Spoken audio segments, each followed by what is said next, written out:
we're not changing any of those unless a development or an improvement is being made by the property owner at the time we're talking about this, and then we'll put it to what the new plan is going to be for their property. So essentially, there's a sidewalk. First of all, there's sidewalk here already. It'll be, if there's not a curb there, and if there's any sidewalk that needs repair, or if there's any problems with the sidewalk, we'll correct it. There'll be a crosswalk here, and then the sidewalk in here is there, but it's flush with the pavement, so we're gonna raise a sidewalk in that area. And then we made, in this area of Third Street there, we did leave an area for parking, so we did add some parking. Again, we don't know at this point whether we're gonna lose the parking on the north side of the road or not, but the fact that we're gonna leave it there, and our plan is to mill and resurface it, but not do any other improvements to that over on that side. We're not gonna be able to widen the sidewalk on that side, which is what we were hoping to do, but we are gonna make sure we keep a sidewalk on the south side. So basically, this becomes parking. There'll be some more parking in here. This property here, the old Creative Auto site, they have plans. They've turned in plans for an improvement there. In a minute, we'll show you the rendering of that.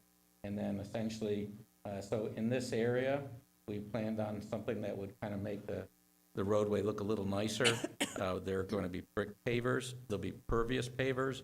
At the same time, we plan a drainage system in here that'll have underground storage. So all the puddling that you see out there will be improved upon, and basically these will be pervious pavers in this area. There'll be a sidewalk still in front of Creative Auto, and then as you have the crosswalk here, probably the pavers at the crosswalk will be a different color. We kind of show we go down these side streets like California and Camden, and Third Street. We may just stop at the pavers, depending on how much money we have and so forth, or stop at the crosswalks. But essentially, we show pavers in a majority of the areas. We show trees and so forth in here. There'll also be lighting. So if you've been by there at night, you'll know that it needs lighting. So there's some safety improvements with lighting. And as we come up in this area, most of this will not change, other than obviously milling and resurfacing of the asphalt in this area. But then when we come to Joan Jefferson Way, right now we get a lot of short circuiting of the roundabout. We're gonna put a little more of a curb into it, a curve, so that the traffic actually comes into the circle and then has to kind of make a right to some extent to get across. So hopefully we can minimize the cross-circuiting of that area of traffic across here. Again, lighting, we put some landscaping. I'm not sure if there's anything else I want to say, but this it was a rendering we had completed. Essentially shows you that's Creative Auto back there, and they plan on having their plan is for a restaurant in that area, and outdoor seating and so forth. Obviously, you can see the sidewalks we're talking about, some trees. You can see lighting with banners on them. Again, you can see the crosswalk here. And again, most of the sidewalk will have the coral-colored staining that's out there in downtown. We again, we're trying to make sure we accomplish the items that are in the grant, as well as what the CRA would like. They've already had studies done by Treasure Coast Regional Planning Council on some improvements that we made in this area. But again, sidewalk improvements, crosswalks, embellish some parking, basically fix the pavement marking, adding lighting, adding landscaping, and adding stormwater improvements. Those are some of the recommendations for this area. Again, we don't know when FEC will change the parking over there, but we're going to anticipate that possibly they won't. And at this point, we're not doing any improvements in there other than the milling and resurfacing. But at the same time, if that ever happens, we would recommend on this side that sidewalk be a little wider. So we're going to make it wide enough so that can happen in the future. Again, I think that's about everything we're talking about, but if you have any questions, I don't know. I'll take any questions you have now. Okay. Sorry about that. I had to make sure my grandson got home out of the storm, so sorry. I had to That's more important than this by far. But anyway, do we have any questions from the members? Yes, Mr. Capra, you just said Are you kind of putting on hold anything that has to do with like the FEC decisions? Well, we are still gonna leave that parking there. I think at one time we were planning on moving the parking over and putting in a sidewalk along the fence that's out there, the wrought iron fence that's there. They're telling us they're not gonna allow us to do any improvements in that area other than maybe overlaying. That's still up in the air too, but the fact of the matter is they're certainly not gonna let us put a sidewalk along the railroad track. And what did you say would be the difference with Brightline coming and maybe Brightline station not being here? Well, that information hasn't been conveyed to Brightline yet, or we don't know, with the Brightline station coming, they might need to modify the existing track, so they don't want to allow us to make any modification in case they need to modify their track, and there's a 25 feet clearance requirement for safety zone. So the on-street parking right now is within that 25 clearing zone. But they haven't asked us to remove it, so we're just gonna keep it. But they could ask us to remove it at any time. That's all the questions I have right now. Monty? I have a few. First, I want to start by saying what I like about this. As somebody who walks and bikes through downtown a lot, Dixie is a street where there's a lot of vehicular speeding, and it is not comfortable for pedestrians. One, because it's hot. Two, because like you mentioned, the sidewalks often are flush with the street. And three, when you get the cars zooming by, it just is really scary, especially if you have kids like I do. I think tapering those lanes down to 10 feet is going to really help traffic calm along the street. Same with the pavers. We've got tons and tons of data in the transportation world that brick streets slow cars down. So I think that's a great addition, as well with the sidewalks. And I'm seeing some bulb outs in some places. And I was curious about why they're not everywhere. Or is that like when you get down the road and you get into actual construction documents, you'll be trying to add in more? Yeah, we started with some here, but unfortunately, we're gonna keep the road that's there, okay? And then we started going down the side streets a little bit, and so that would probably be an area we can add some green, more green. This property has a lot of driveways, and they use them, so that'd be a little difficult there.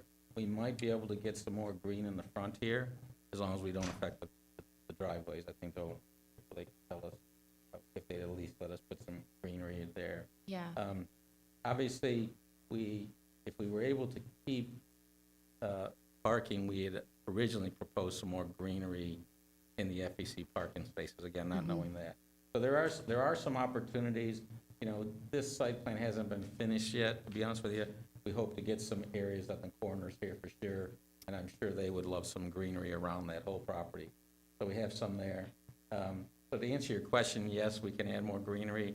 At this point, I didn't want to assume that we were going to be able to. Yeah, So- I was actually asking about the bulb outs, less for the greenery and more for pedestrian visibility at the crosswalks. Right. And just to educate everybody a little bit, when you have bulb outs that extend into the street where your parking ends before a crosswalk, that allows a pedestrian to step into that bulb out and be more visible to a driver. So that way, when they're going to step into the crosswalk, they're seen by a driver instead of hiding behind a car.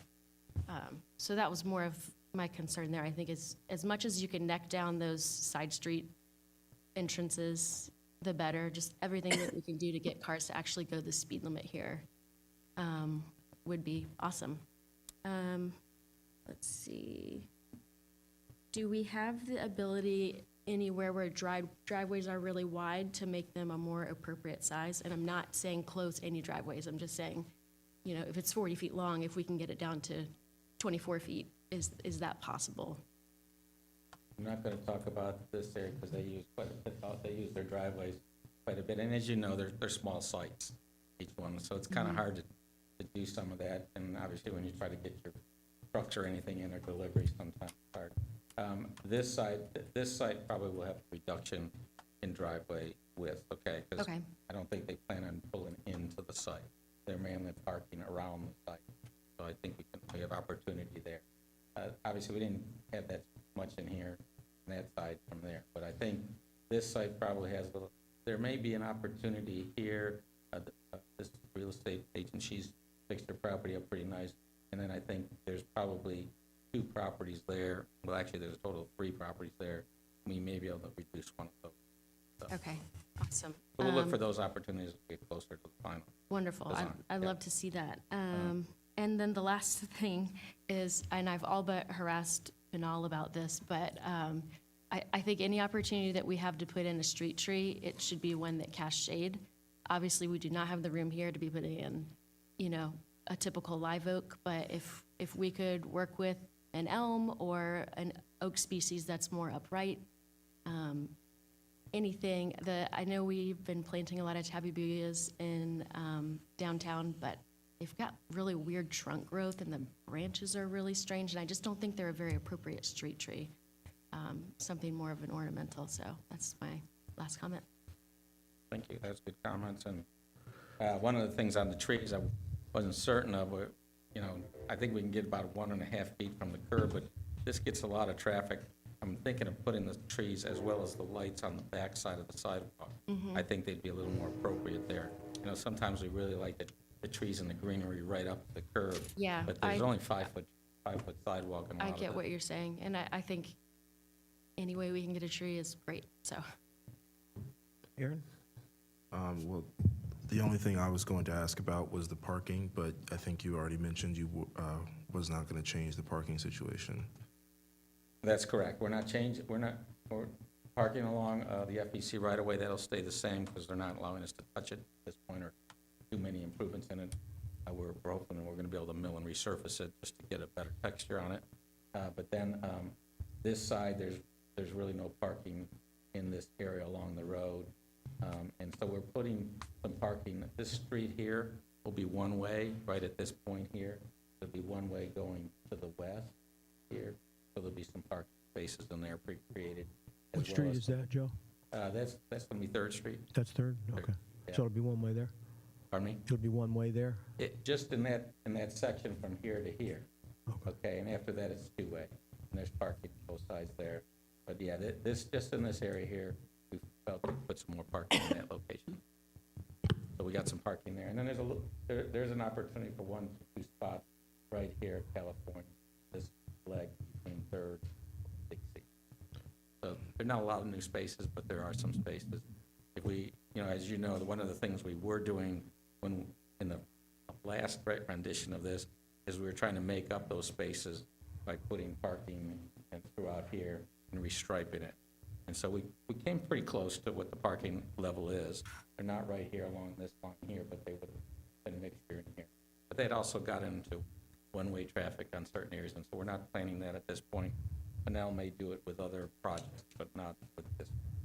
Right, okay. Well, yeah, I think this is a great idea. I mean, Lord knows that area needs safety improvements. I remember, so I came to one of the meetings you guys had before, and you said you were going to try to do something about the intersection down by Colorado, where there's that three-way intersection where people aren't sure which direction the driver's going to choose to go. Is that still a part of the plan or no? No. No. We took that out, and I know she has a video that kind of shows what you're talking about, but the people didn't want us to change it. That would have required one-way traffic. Okay. And we don't have the support for that from some of the people that came to our public meeting, but I know the MPO board at that time was reluctant for us to do that. So I'm not against it. I'm just saying that we didn't seem to have a lot of support. I was just wondering if it was still a part of the plan or not, but thank you. Not correct. I got a couple questions. One, up at the roundabout at Sailfish Circle with Joan Jefferson, we got a serious potential traffic issue there in that people coming over the tracks should think that they have the right of way, and they don't. And if there's people coming, it's only a matter of, I would say, less than a year that somebody's going to get plowed because they got stuck on those tracks. And there needs to be something. We really need to change the right of way there, I think, because the traffic that's going up that way, they have the right of way, even to those that are crossing the tracks. And most places, you've got the right-of-way when you're crossing the tracks. At Confusion Corner, we have the right-of-way when we're crossing the tracks. But we don't there, and it's going to happen, because it's just, I mean, you just expect, and you start going, that's a long track anyway, and you just start going. So I'm hoping that we could do something up there to either stop that, or, put some, change that traffic pattern or do something. I don't know what you can do other than that, Joe. Do you? Well, I mean, one of the things, and again, it's a balance. Here we are trying to narrow things up to keep Right. people from speeding.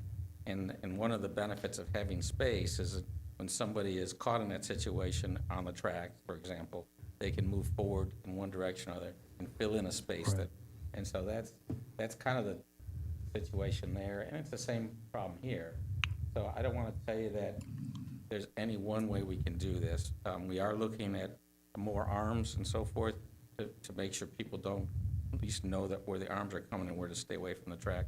There are a few safety issues that we are working with FEC with now. Can we put some kind of a rail stopping the traffic going that way when the train's coming through? In other words, I know when, I mean, this goes all the way back to when I think Dias was here, and we were talking about that, and he said, well, maybe we can put up a sign or something, but then we just kind of forgot about it. And I mean, that traffic really should be stopped when that gate, when that gate goes. Coming across this way? Yeah, Yeah. well, the traffic that's going this way, going up, they don't have to yield to the people coming across. And really, when the train's coming, that should be a yield right there. There should be something that stops that traffic temporarily Right here. while the train's going through. Yeah, exactly. So that it can't go whatever direction. We that can is. look at something for that, because they do have, they have signs, things like that. Okay, I mean, can there's look something, at if we can do that. something there, I think we'll save a life. And then the other one is, in there someplace, there's a little street that goes like nowhere. I mean, it's like right next to where the garage is, the old garage is. Right here, well, this street is short, but it's that we are gonna leave two-way, and this is the one where there's, people do take the left here and get down to US 1 and go up US 1. From there at Third, right? Yeah, that's Third. Right. And so No, you're I know looking they at- do that, and but there's that, on the other side of that building, on the other side of that garage right there, there's Correct. kind of a little street that doesn't get any use right now. Can it be parking? Can it be, We're gonna park on it. We're Okay. gonna park, yeah, All we right, are gonna that's what park on it, yeah. all right, so, all right, thanks. And I think that's all the questions I had. Do we have any questions from, I guess we take questions from the public at this point? Does anybody have any comments or questions anything they want to add before we take their parking lot or take their driveway or take their, at least giving you a warning first, right? No. Any other questions? Frank? Well, I've got some comments. I think the voters in the city kind of asked us for a big dose of reality for a change that haven't been seen for a long, long time. From 30,000 feet, we all have to understand that in their infinite wisdom, the Greenies back in the 80s and 70s drove I-95 so far west that it's unusable. So we don't have that for north-south pathway for the worker bees from Port St. Lucie to Martin County. And Martin County, in their infinite wisdom, said, yeah, all you worker bees, you go to Port St. Lucie because we're going to make it very cheap to buy a house up there as compared to here. So now, and what really drives this home for me is when I go down south to Boca and places like that, and I see that everything east of 95 and then US 1 and the tracks, it's not great, but it's doable because you've got all that monstrous north-south traffic on 95. And US 1 is livable, and A1A is, I guess, what we're trying to create here. But what I'm saying is these are apples and oranges because of who we are because of the rivers, because of the gated communities, and because of that great decision to drive I-95 way out west, the big picture is we are the city of Stuart, but we're part of this community. And A1A is a north-south corridor. And I would argue that if you want to make it safer, don't make it appear that it's a great place to go biking and walking and some sort of Shangri-La just because you're in downtown Stuart. You will never stop people trying to get north and south in the quickest way possible. And we just have to live with that. When I first pulled it up and I see the pavers, my first thought is, oh, wait a minute. That is a heavy thoroughfare, and we're going to put pavers in there? So I argued a little bit with some buddies of mine, and one guy brought up how well the pavers out at the Floridian are holding up. So I did the research. I couldn't find anything that said that pavers are more durable than regular asphalt. And but I did find a couple articles, and basically pavers are high maintenance, man. Just high maintenance. I mean, the best information I got was from a paver company. And the best they could do to defend pavers and the article was, everyone can go to it, heavy traffic impact on paver durability, long-term effects. And I'll make it short. To optimize the lifespan of pavers under heavy traffic, we must incorporate diligent maintenance, robust design strategies, and the use of advanced materials and paving techniques. And at the end of this long article, it just basically said that you better be applying a sealer every 2 years. You better do immediate fixing of any dislodgement or breakage to prevent further damage, okay? And then, as far as the modern designs, it all basically comes down to the base that you're putting them on. But it said, even after the modern designs and the great advancements in the bases, it still suggests repaving in 5 years. So, this isn't reality for what's going on there. I would disagree with that, Frank. I don't think the plan is to try and get less cars driving on the street. I think it's to try and get them to drive the speed limit. And I appreciate that you did the research there. If you drive to Orlando, Florida, you can see brick streets that are over 100 years old, and they're in great shape, and they're the original bricks. And I think we mentioned you were using brick and not concrete pavers. There is a difference there. I wasn't done. I wasn't done. I apologize. But making the streets more narrow, again, to create this illusion that it's safe to walk and bike in that area, that's not reality. All right, we could talk all night. I won't support this with pavers, that's for sure. Thank you. Joe, just a question. Are we talking pavers or are we talking stamped pavement? Well, I've done both, and I know we've all done both, but the ones that seem to have the best look over time is the pavers. But like you know, you're going to find DOT, for example, they would rather do stamped concrete or stamped asphalt, to be honest with you. So the fact of the matter is we're proposing pavers here, and it's consistent to the pavers that you see throughout downtown.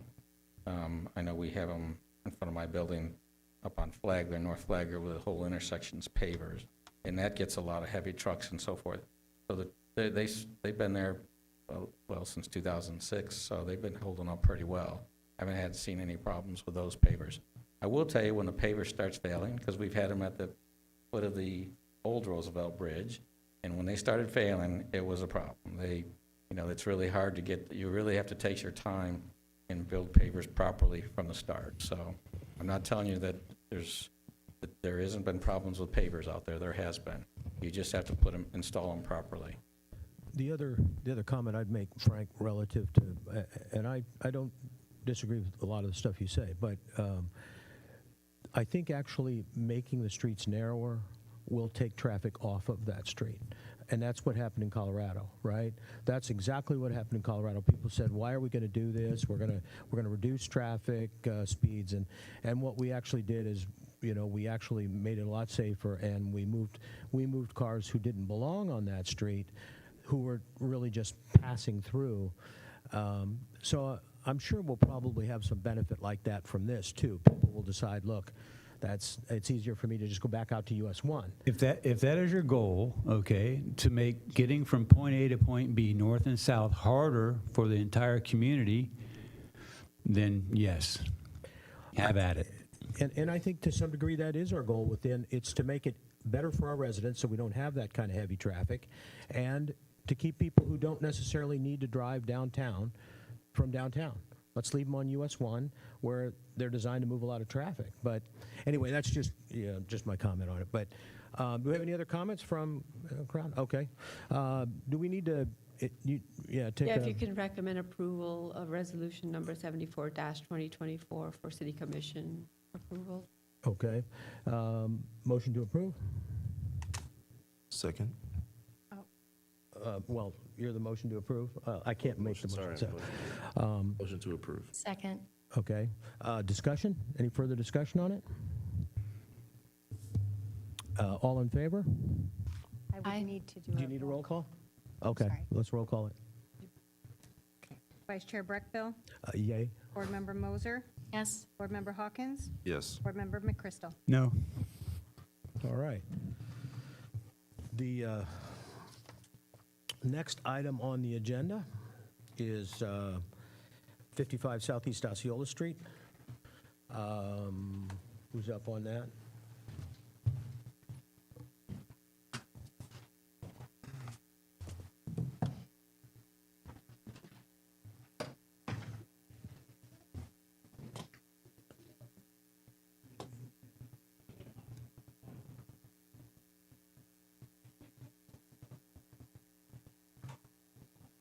Okay, whenever we're ready. All right. Good evening, board members. For the record, my name's Chris McCrane. I'm the principal planner with the Development Department. Tonight, I'll be presenting agenda item number 3, submitted by Flaminia LLC for a major urban code conditional use petition for the existing professional office building and a proposed single-family dwelling. The 0.6 acre parcel is located at 55 Southeast Osceola Street and is designated by the Urban Center Zoning Subdistrict, the Downtown Future Land Use Designation, and is situated within the City of Stuart's Community Redevelopment Area. In accordance with public notice requirements outlined under Section 11.02.05 of the Land Development Code, on August 19th, 2024, the applicant mailed notices to 56 adjacent property owners within 300 feet of the subject parcel to provide details of the requested major urban code conditional use petitions and the date and time of tonight's public meeting. In addition, the applicant did post 2 signs on the subject parcel, one fronting Southeast Seminole Street and one fronting Southeast Osceola Street. As mentioned previously, the subject parcel and the properties to the south, east, and west are zoned by the Urban Center zoning designation, and the properties to the north are designated by the urban waterfront. Just to point out too, because I failed to do so earlier, the property is bounded by Southeast Seminole Street to the north, Southeast Osceola Street to the south, and Southeast Denver Avenue to the east. Subject parcel and all the surrounding properties are designated by the Downtown Redevelopment Future Land Use Designation. This land use designation allows for low-density and multifamily residential, office, commercial, recreation, lodging, public facilities, conservation, and mixed-use developments. So on February 29th, 2024, the Development Department received applications for a minor development plan and a major urban code conditional use, which was submitted by Lucido and Associates on behalf of Flaminia LLC. The The applications were to subdivide the subject parcel and construct a single-family dwelling within the non-residential development site for the existing professional office building, which is also known as the Forum Building. The proposed subdivision and amendment to the existing professional office site for the parking and the subsequent development of the proposed single-family dwelling required administrative review and approval by the development director. Following review by the Community Redevelopment Board and approval by the City Commission for the requested major urban code conditional use, which is a request to deviate from various code requirements and standards. As a condition of the minor development plan approval and before the issuance of a site permit or building permit, the applicant would be required to receive approval from the City Commission for the plat to subdivide that subject parcel. So according to Land Development Code Section 3.0106, the City Commission may grant a major urban code conditional use if the application demonstrates consistency with and furthers the implementation of the Land Development Code, the CRA redevelopment plan, and the comprehensive plan. And it will measurably improve the form, function, and traditional neighborhood characteristics of the urban code district. The major urban code conditional use petition may be requested for relief from the following urban code requirements, including density, permitted uses, setbacks, location of parking, location of building and structures, curb cuts, historic buildings, pitched roofs in the downtown district, stories, building heights, location, parking located within a building envelope, formula business, and architectural requirements. Prior to administrative approval to subdivide the, not subdivide, to construct the single-family home and a proposed subdivision, both the existing professional office building and the proposed single-family dwelling require approval to deviate from certain provisions of the urban code. And those provisions include parking requirements for the professional office building, payment in lieu of parking for the professional office building, increased driveway width for the single-family dwelling, increased front and side yard setbacks for the single-family dwelling, balcony requirements for the single-family home, construction of the sidewalk, maximum building height of a fence, and the location of a pool as an accessory structure. So the applicant is proposing to subdivide this 0.6 acre parcel to create a 0.16 acre parcel fronting Southeast Seminole Street and Southeast Denver. This would be the new site for the single-family home. It's approximately located within the rear portion of the parking area there. And then the remaining 0.44 acre parcel encompassing the existing professional office building would front Southeast Osceola Street and Southeast Denver Avenue. So this depicts the professional office building's future parcel boundaries. So the 0.44 acre lot will include the existing 10,895 square foot professional office building and 25 off-street parking spaces, the existing refuse collection area, and the associated landscaping. The proposed 0.16 acre parcel, which would front Southeast Seminole and Southeast Denver, will be developed as a two-story, 5,500 square foot detached single-family home with an attached garage and an accessory pool and patio. So I'm just going to go through the conditional uses, just kind of explain the request and then what the code requirement is. So the first petition is for a request to reduce the number of required parking spaces for the existing professional office building by 6 total spaces. So according to section 3.0103 of the city's urban code, 1 parking stall is required for every 350 square feet of gross floor area for professional office uses. The applicant is requesting to utilize only the leasable floor area to calculate the required parking, whereas the Land Development Code, Chapter 6, requires that gross floor area be used in calculating required parking relating to floor area. So the petition would request a deviation of 6 required spaces for the urban code. The applicant is also requesting the city commission to waive the payment in lieu of parking requirement and fees for up to 3 required parking spaces, which would be paid into the Stuart Payment in Lieu of Parking Trust Fund. According to Land Development Code Section 3.0103 subsection F and Section 6.01.19, instead of providing up to 3 parking spaces required for any use located within the community redevelopment area, a developer may pay into the Stuart Payment in Lieu of Parking Trust Fund a sum of money that is the product of the number of parking spaces required but not provided, and the current cost to provide a single parking space in the CRA. According to the applicant's submitted PILOP calculation, $8,072.36 would be required to be paid into the Stuart PILOP Trust Fund for a single required space. And just to go through how this is calculated, the cost to provide a single parking space in the Stuart CRA is based on the Public Works Director's estimated cost per parking space, which is based on a 7,200 square foot, 22 space parking lot.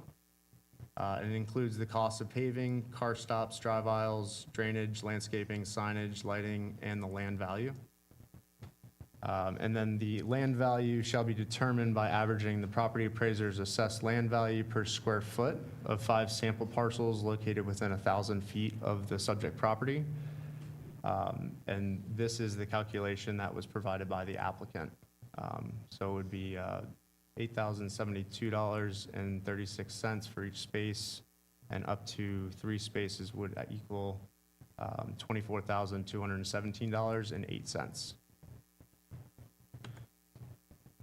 The applicant is requesting to allow a 13.5-foot wide driveway apron on Southwest Seminole Street and up to a 22-foot wide driveway on site.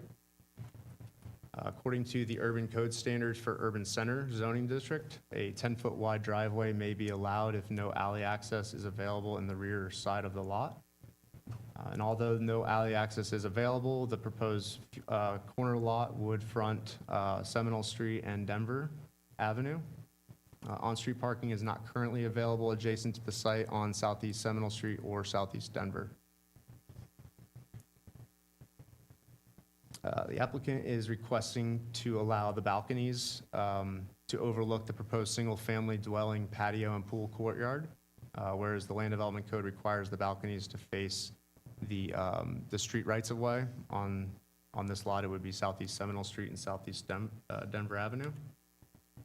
Instead, the applicant is proposing to include balconies overlooking the proposed pool and patio and courtyard as denoted here in this figure.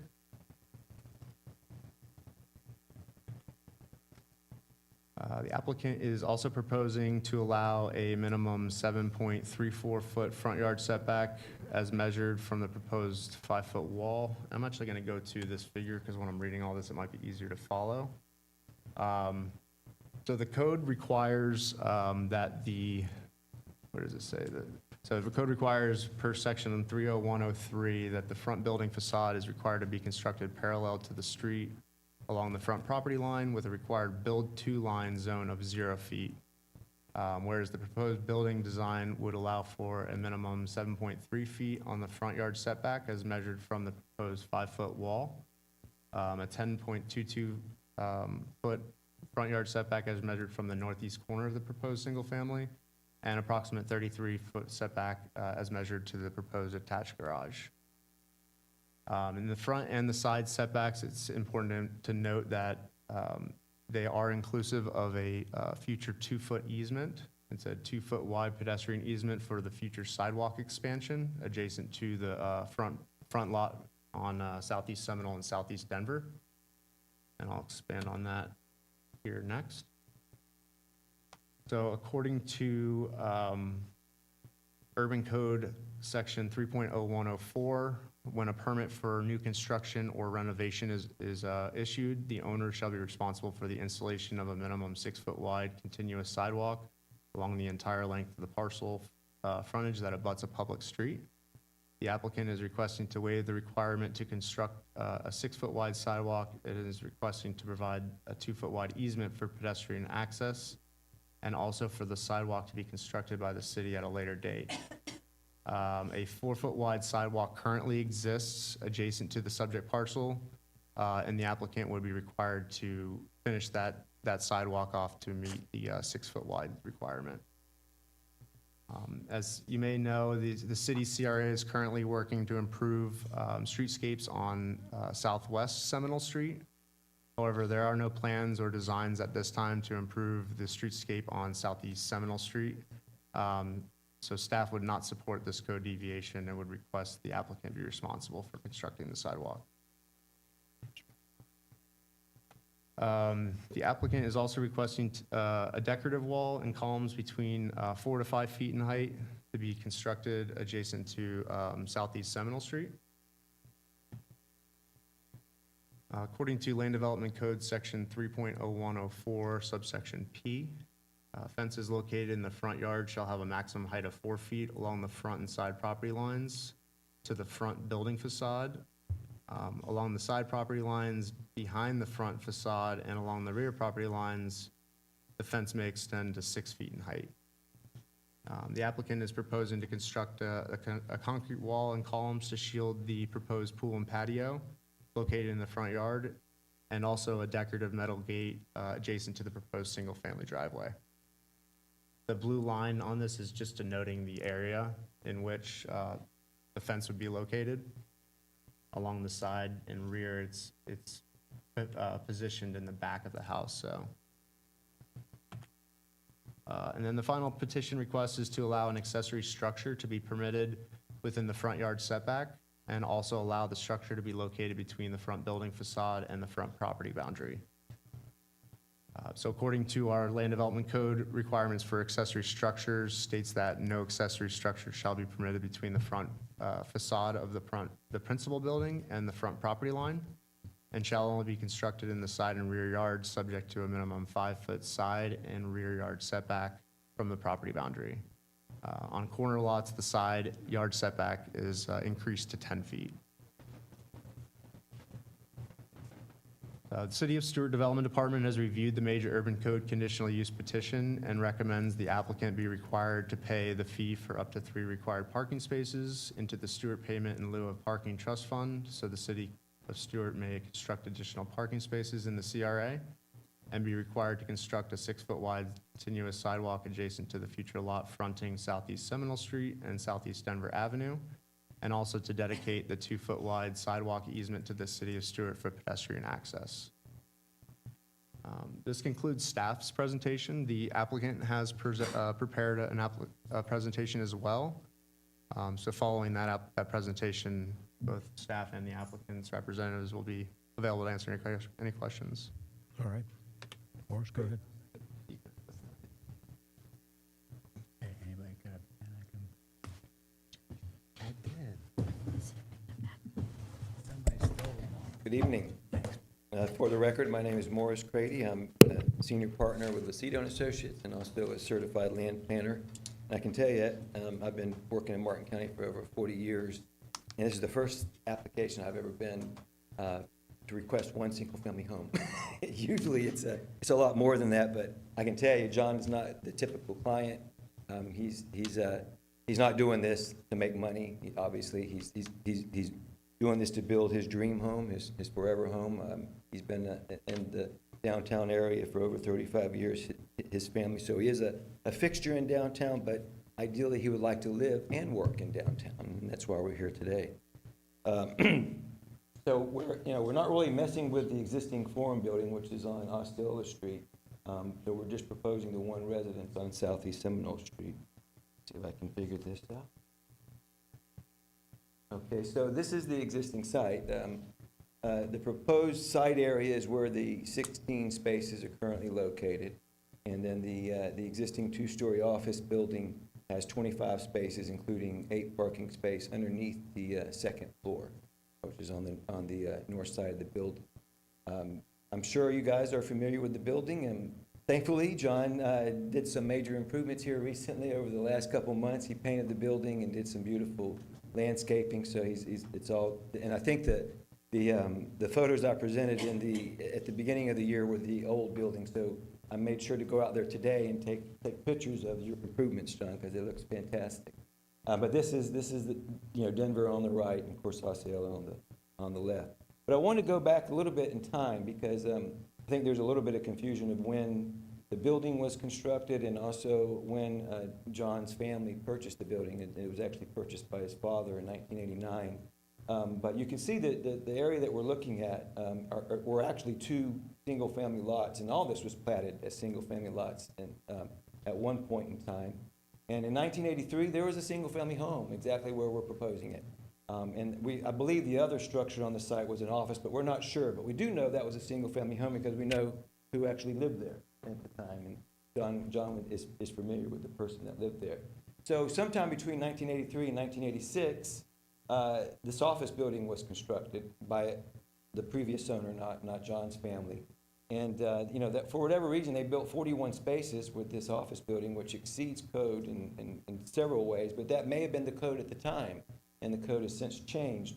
But parking is an issue in downtown, so we'll get back to that in a moment. But I just want to give you an understanding of that John and his family purchased the property in 1989 and has been owned the property since that time. John is also a tenant, so he has a lot of history in downtown and knows exactly, what's needed in terms of parking. So going back again to the site area, you can see to the left, this is an existing single-family home with an existing driveway on Seminole Street, and we're going to propose our driveway in this area location. I'll show you that in a moment. Going to the next slide. This is the existing parking area, the proposed site area. It's rarely used. You can see we have an access off of Seminole Street and an access off of Denver that will be closed. The future access will basically be in this area where we're looking. This will be closed, and this one will be closed.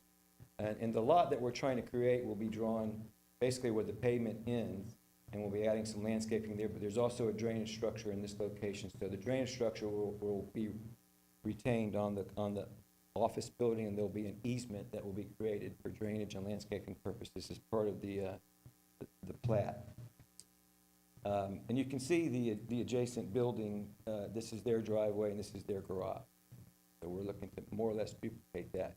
This is the parking in the rear. Along Seminole Street, you can see the condo buildings that are on the waterfront, and this is Denver, of course, and the existing 4-foot sidewalk. And if I go back to the previous slide, I wanted to mention that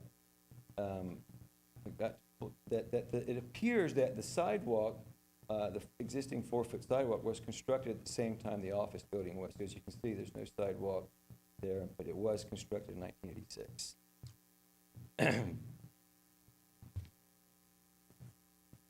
Getting back to the photos that I took today,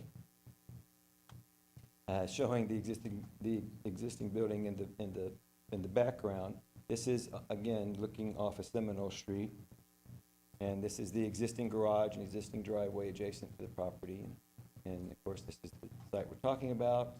That structure here is a FPL transformer, some kind of box that we're going to work around. We're not having to relocate that, but we are going to probably install bollards to prevent any type of impact to that facility. This is across Seminole Street on the waterfront, existing 2-story structure.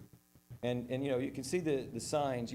For the first 20 years that John owned this property, he allowed people to use that parking lot. He didn't need it for the office, but the public did use it, and up until a few years ago, he had to install the signs because there was a lot of problems with the public parking. People were leaving trash and debris, and he's never charged anybody for that parking. He's never put it in the pool for parking. That's not what he wants to do with this site.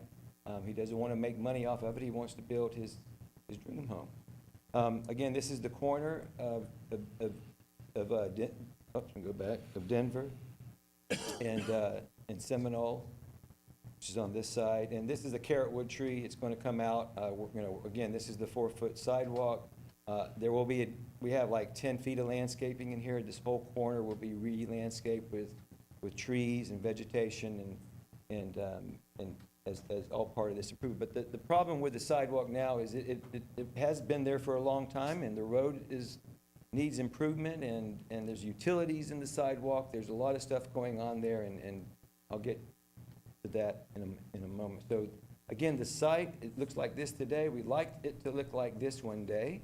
That's what we're requesting, and I'll go into the detail of the site plan here. So again, here's our access off of Seminole Street, in line with the garage and access next door to us. This is the garage for this home. You can see the extensive landscaping that we're proposing along the boundary, and the code that's there now, I don't think was written for a single-family home. It was written for a commercial development or a mixed-use development where you have retail and on the first floor and apartments on the second floor. So just about everything we're doing is a conditional use because we're building a single-family home, not an apartment building and not a commercial development. So the pool is set back, and what we have here are columns. The columns are 5 feet high, but the wall is only 4 feet high.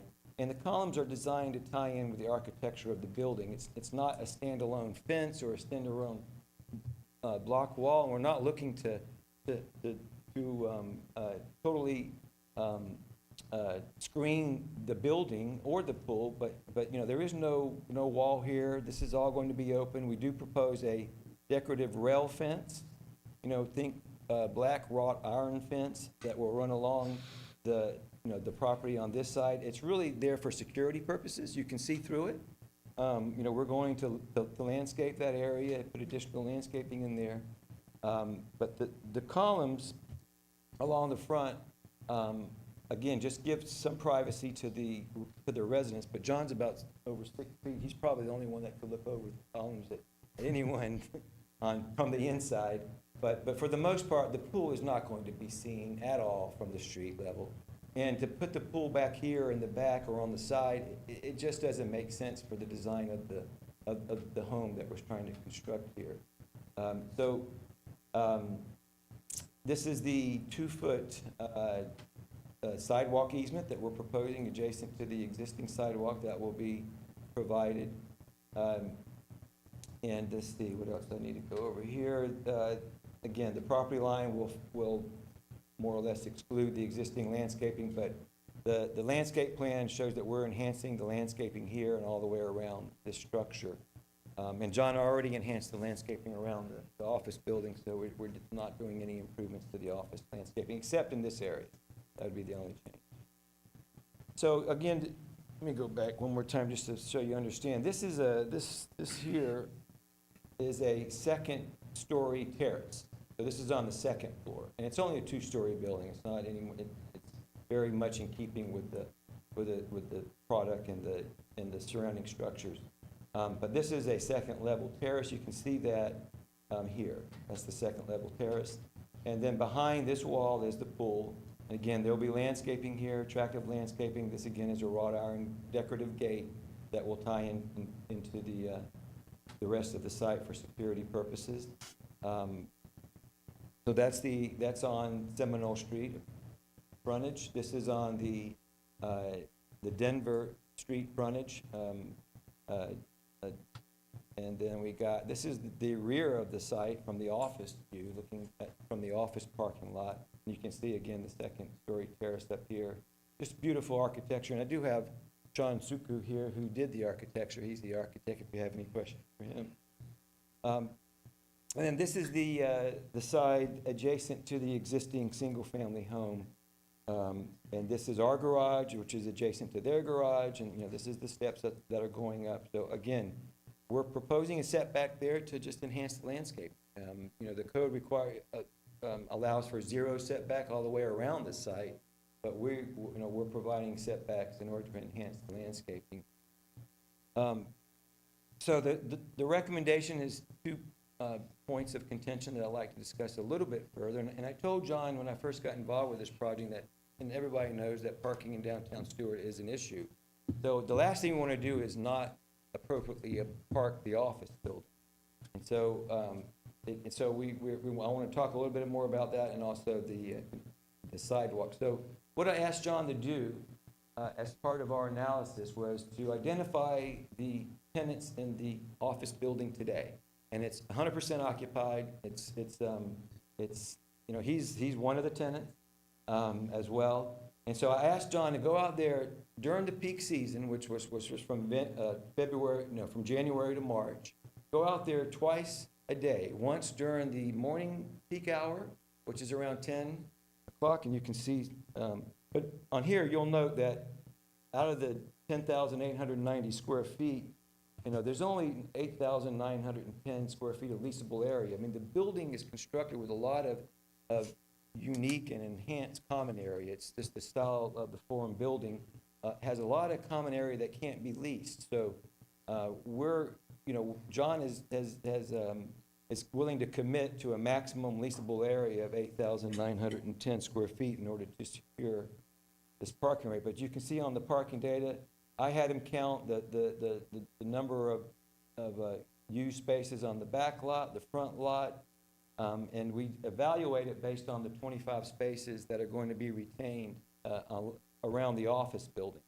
And you can see in just about every case, the rate is about 50, the maximum at any one time during this study was 56% of the 25 spaces were occupied on the entire site. So, and I'm sure you guys go by there. This parking is never full around the office building, and there's more than adequate space for the parking. So this study went through March and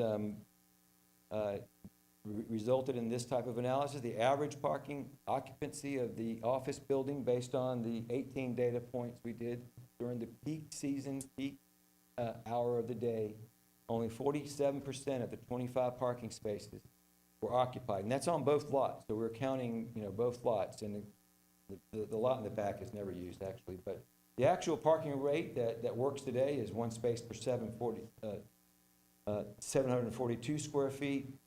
And that's based on the 100% occupancy of the gross leasable area. And what we're proposing based on the net leasable area of 8,910 square feet, we're proposing one space per 356 square feet, again, based on the leasable area and the 25 available parking spaces around the existing office building.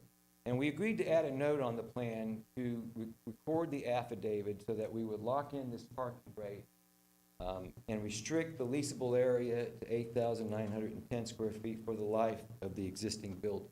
So no one can go in there and convert common area to a leasable area. No one can go in there and add on to the building to increase leasable area. John is willing to commit to this parking rate for the life of the existing building. So this is the data that's on the actual site plan. The first floor area, we're very detailed in the square footage. I'm sorry. Oh boy. I knew that was going to happen right at the end. You not turn that back on? All right. You closed it down, we got all the way there. There you go. Okay, sorry about that. All right, let me get back to you want to get me back there? Okay. Tell me when. I got it right here. I got it Okay. now. Okay, thank you. I apologize. So this is the data that's on the site plan, and we are proposing to fix the parking rate based on the net leasable area of 8,000.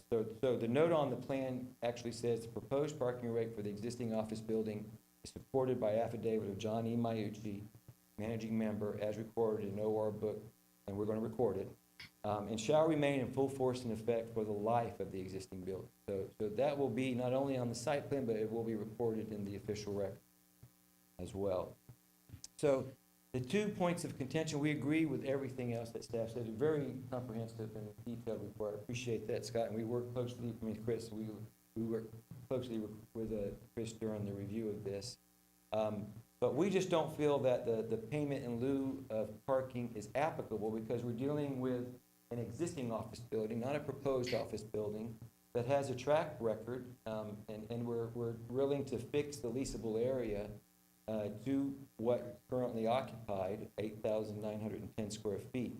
So again, that space is, we've never had a situation where more than 54% of the existing 25 spaces were used during the peak hour, peak season. So we think that's a reasonable request. And then as far as the 6-foot sidewalk, we're willing to donate the 2-foot sidewalk easement, but the construction of the sidewalk should really be done as part of a road improvement project. The road needs to be repaired, and there are numerous utilities underneath the sidewalk and other, drainage that's going to become needed as part of a road improvement project. So we'll repair, obviously we'll have to repair the 4-foot sidewalk if it's damaged, and where that the current access are located, we'll install the 4-foot wide sidewalk. But to do a 6-foot sidewalk in the middle of the 4-foot sidewalk is a piecemeal approach, and it will probably have to be torn up at some point in the future to build the road improvement that's really required for Denver and Seminole. So we would rather just keep the sidewalk at 4 feet, repair it where we damage it, and dedicate a 2-foot sidewalk easement so the city can expand the sidewalk as part of a real road improvement project. So with that understanding, John, do you want to say a few words, just so he can kind of reinforce our presentation, because he's... Thank you, Morris. Good evening. I'm John Maiucci. I'm the owner of the Forum Building, and this is where I will be living. Just to give you a little bit of a history, this home is being designed by Sean. It's based on a home that exists in Palm Beach that was built in the 1920s and 30s. I did that because I thought that the city of Stuart would want something there that was historic. So that's why it's designed the way you saw it. My father bought the Forum Building in 1989, and it was built several years before that. And one of the things I'm objecting to is having to pay this parking lot fee, and I'd like you to know why. In the 35 years that we've owned the Forum Building, we allowed for 3 decades for people to park there, because we knew they were going downtown and going to local businesses, and we were trying to be a good neighbor. I also allowed people to park there during these festivals and these art shows. We allowed them to put their trailers there, their motor homes. There were times over the 35 years that when there was an art show down there, the Forum parking lot would be completely filled with trailers and customers and so forth. But we did it because we tried to be good neighbors. It's only about 2 years ago that I had to start cracking down on it for the reasons that Morris stated. I reached out to the city 2 years ago for some assistance with that, but didn't get that much back. I still have to go put up cones before each of the festivals. Maybe in the future I can work something out with the city in that regard. So it was 2 years ago that I really started to crack down on the parking. The reason I don't want to pay the parking fee is because the Forum Building has never needed the city's parking. We don't stress your parking at all. In fact, people have been coming for 35 years onto our parking lot, and we've helped you with your parking problems. Even when I build that house on the back, based on the affidavit I submitted, the parking lot which remains will still have extra spaces, and people will still come on from the public, park in the Forum Building, and go downtown and frequent the businesses, because I can't post somebody there 24 hours a day. So basically, we've always helped you with your parking. We'll continue to help you with your parking with the parking lot that remains after this, and in the future, we'll continue to help you with your parking. So we're not doing anything at all before, now, or in the future to stress your parking. That's why I don't want to pay that parking fee. Let me see if there's anything else. We've also paid substantial taxes in the 40 years that the Forum has been there, and I don't believe that it's right to ask me to pay that fee for that additional reason. In terms of the sidewalk, I'll just reiterate what Morris said. if you go out and take a walk there, to make me build a 6-foot sidewalk that funnels into a 4-foot sidewalk and into another 4-foot sidewalk, it's unfair and it's not right. Also in view of our history of paying taxes into the city. I don't think it's fair for me to require me. I'm simply putting a house on an ugly parking lot where a house once was for me to live in. That's all I'm really asking of the city. I don't need your parking. I've never needed your parking, and I won't need your parking in the future. Again, to repeat, I'll close as I open. Even when I build that house, your excess parking will still be going onto my parking lot. And again, I would ask that you not require me to build that sidewalk just because I'm coming here to build a beautiful dream house that will enhance the downtown area. Thank you. All right. Thanks, John. Let's go through here and see what kind of comments we have. And let me start off by saying that, because I think it's appropriate, I've known John for a while. I live downtown, as many people know. I love it downtown. I've run into him a number of times. He's told me before what he was looking at doing. I've met with Morris when the plans were drawn up. And I do come with an open mind, as they say at the commission meetings. But I do want to make it clear that I've known, because I do live downtown, and he's downtown all the time, that I see him on a regular basis. So I was familiar with this plan before it was brought to this board. So I just wanted to make that clear. Frank, you want to start off?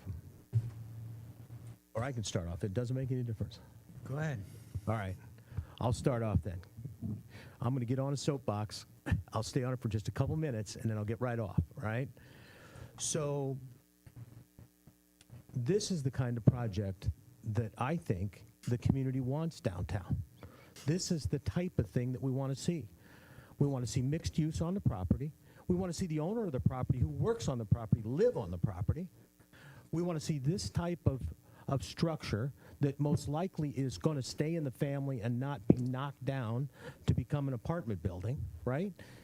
And this is what we want. Yet, our code makes it so that this individual who wants to build what we want could build easier a 4-story or a 3-story building because they would meet all of the requirements than to build their own single-family home.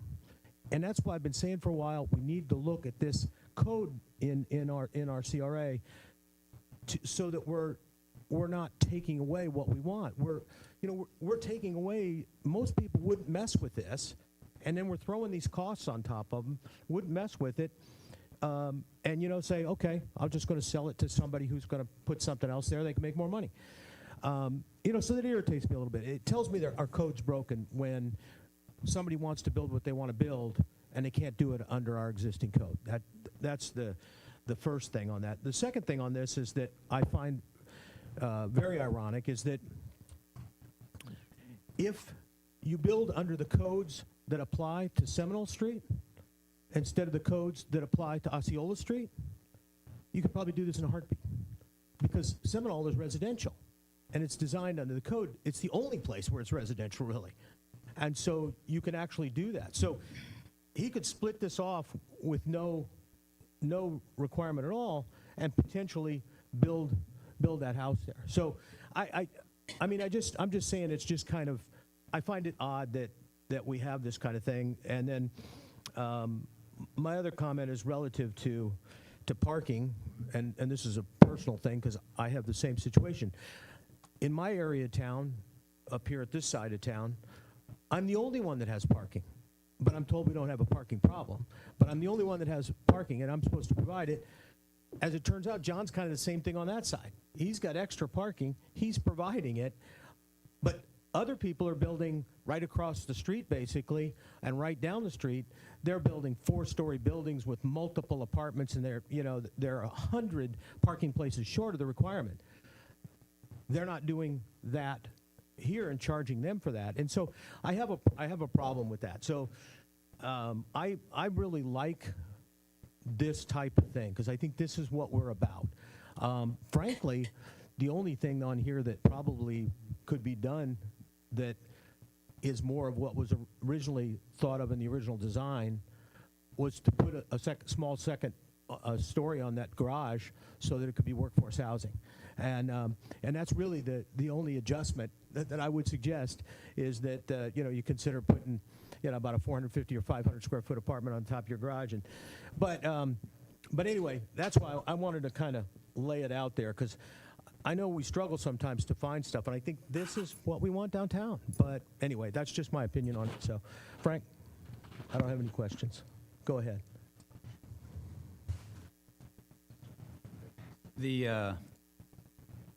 In the staff report, what part of the item report? So this 41 parking spaces that were obviously required in 1989, Morris said that changed to something else recently? What is the parking spaces required for that commercial building? It's not 41 today. What is it today? So to answer your question, I'm not aware of what the requirement was in 1989 for the parking, but today's code requires 1 parking space per 350 square feet of gross floor area. And as the building is existing today, it requires 31 parking spaces. So of the 41, 31. Okay, only so 31 of them are required. 31's the new one, right? I'm sorry? So there's where you get the just losing 6 spots. Correct. I got you. And You know, Frank, I'm sorry. I would just mention too, because that was another item. I'm glad you brought it up. That's based on gross floor space, not occupied floor space. Okay, so that's a yeah, problem. all right, here's the thing. So the gross floor space versus leasable floor space and this parking affidavit study, it's all irrelevant to me simply because of this. This is a commercial building in downtown Stuart, and all those things I just mentioned assume we can predict the future and say that this building will be in the same ownership forever and ever, and they have the same leasing tenants forever and ever. It's the type of tenant that determines the amount of traffic in and out there, not the square footage. I mean, if you have a dentist versus a, I don't know, archaeologist, all right, it's different. So all that is irrelevant. So bottom line is we're going to lose 6 parking spaces somewhere. You know what? When I looked at the place physically, what would really help me is if you brought up the aerial, the true aerial, okay, where it shows the entire property from the sky, yeah, bear a with real me. picture.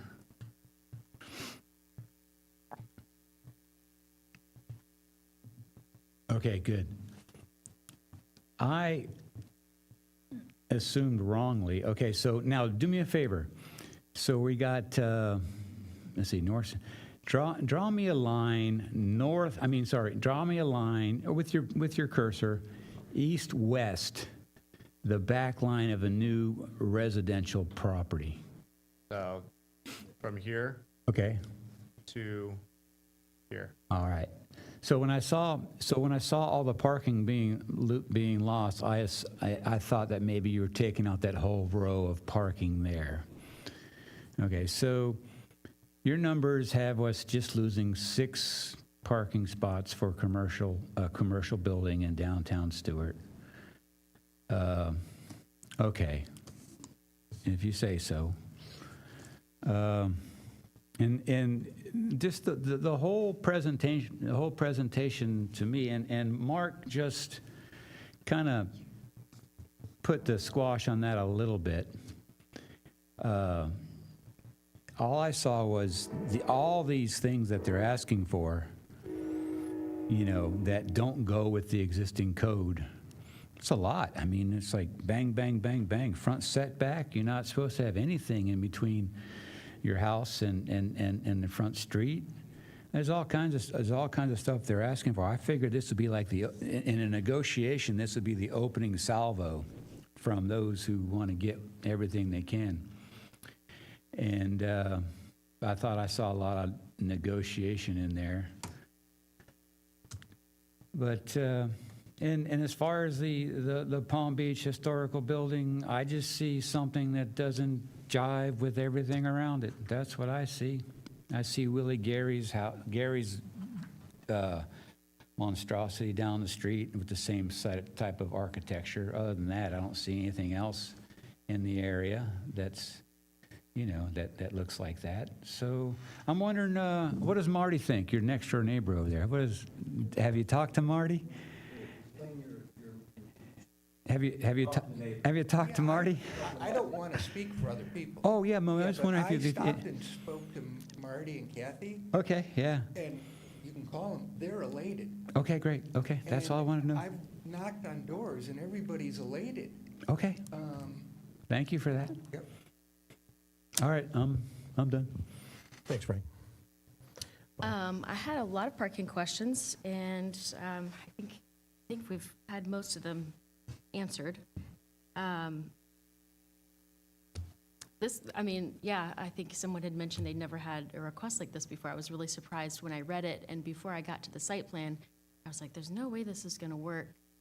And then I looked at the architecture and what it looks like on Seminole, and I thought about all those residents that were here a couple of months ago when the restaurant wanted to come in and they didn't want it here. And I don't see any residents here today. Okay, I've got one, and I would love to hear what you have to say. My point being that in my 10 years of consulting and doing public outreach with communities, if people don't want something, they show up. And so I want to hear what you have to say before I make any decision. I think you have to stand up and speak. I guess my feelings are mixed. It's empty parking lot, so it's kind of like an eyesore. My only concern, if there's a problem with parking, are they going to be parking now over at River House? Okay. So, that's a problem because people park where we are now already. It wouldn't be my choice of the architecture of the building, but, it's his property, he can do whatever he wants, and I think it's definitely an upgrade from what's Parking there lot. now, which is nothing. Okay. So my only concern is really the parking, they're going to be flowing now in River House Park. Okay, thank you. I Could you appreciate fill out a little blue card there? Yeah, just, Oh, sure. Joseph Powell? I okay. think he also, does he have to say his address? Yeah, go ahead. 51 Southeast Seminole Street. Okay, thank you. You're welcome. I don't have any more questions. That's it. Aaron, you're up. As someone that I actually frequent the coffee bar across the street from the office, so I remember when you started putting up the signs and having to get people not to park there. But it all kind of makes sense. The setbacks, as someone that is, I know the urban code quite well, and the setbacks, the pool, the balconies, even the sidewalk, I think, what you're asking for the sidewalk, I think all of that makes sense. I think that the only thing I would agree on for the recommendations from the department is to pay for the parking spaces. I know that it does make sense to reduce the parking based on the leased space, I would say so, just because of it's an office building. Now, if it was retail or if you were trying to build a commercial building, we'd be having a different conversation. But, I believe there's that whole row back there is also houses. And then there's another house in this line of houses that has a pool similar to this, kind of in the same setup. So I don't see it as something that would stand out too much from the rest of the community. But yeah, the only thing I would agree with is on the recommendations that you pay the parking fee so that we can use that money later to invest into better infrastructure and more parking. Okay, do we have any further comments from? Yeah, Mark. Yeah, the word negotiation, the more I look at it, it's like, so the give and take here would be, what would you guys have to do to not lose those 6 parking spaces downtown for a commercial building. And so you've got that space on the front side where you're not required any setback whatsoever. There's, I don't know, is it 10 feet? My point is, in a negotiation, if someone said, no, I do not want to lose those 6 parking spots downtown for a commercial building because we already have parking issues, the negotiator, I would say, well, couldn't you just have a little smaller house and maybe work with us a little bit? I know it's your property. I get that. I'm for property rights as much as anybody else. But again, it's your admission that we're losing six parking spots downtown, and it looks like you're getting everything you want, and we're losing 6 parking spots. So that's why I'll be voting against it. But it doesn't. I see 3 other votes here, so I'm done. Okay. We can vote on it with conditions, right? Yeah, we can. Yeah. We can talk. Do we have any comments from anybody else? Want to make a comment? Welcome to. Okay. I'll make one last comment on this thing. I think when you're looking at parking and you're looking at something that's going to go there that is large and has never been there before, I think that whole concept of how much parking it's going to use is more loose because you don't know how many people are going to use it. I know, again, I can only go by on my own situation. I've got an office building. I know what my office building is required to, although I thought mine was unleasable space. I didn't know a portion of my building actually needed to park when there was nobody there. But I guess, but anyway, and I know what mine is, but I also know, since I've been there for 20 years, how many places it actually takes. And it hasn't changed, in 20 years. And so, that's kind of what gets me a little bit here. We're asking somebody to pay something when they're really not changing. If this was being proposed as some other project and you were putting residential in downtown, you could probably get that at 1.5, maybe less. You could probably negotiate that out because it's mixed-use property, some day, some night, and you double count spaces like we used to. And he's not, he's not really doing it. He's just, he's going to move his car from his garage to his office building right next door. So he's 2 of the places. They don't count, right? So, I don't see where there is any added cost to the city for what he's going to do there. And that's why I have a hard time charging a property owner for doing something we really want him to do, for something that really isn't going to change. It's kind of opportunistic on our part from a city standpoint. We're like, okay, we got this guy, so now what can we charge him? And I just don't think it's fair. That's just my personal opinion, but I just don't think it's fair to charge for that. But to some extent, I agree. That's why I think the sidewalk, his ask for the sidewalk makes sense. Because the city is already planning on doing a streetscape on the other side of Seminole.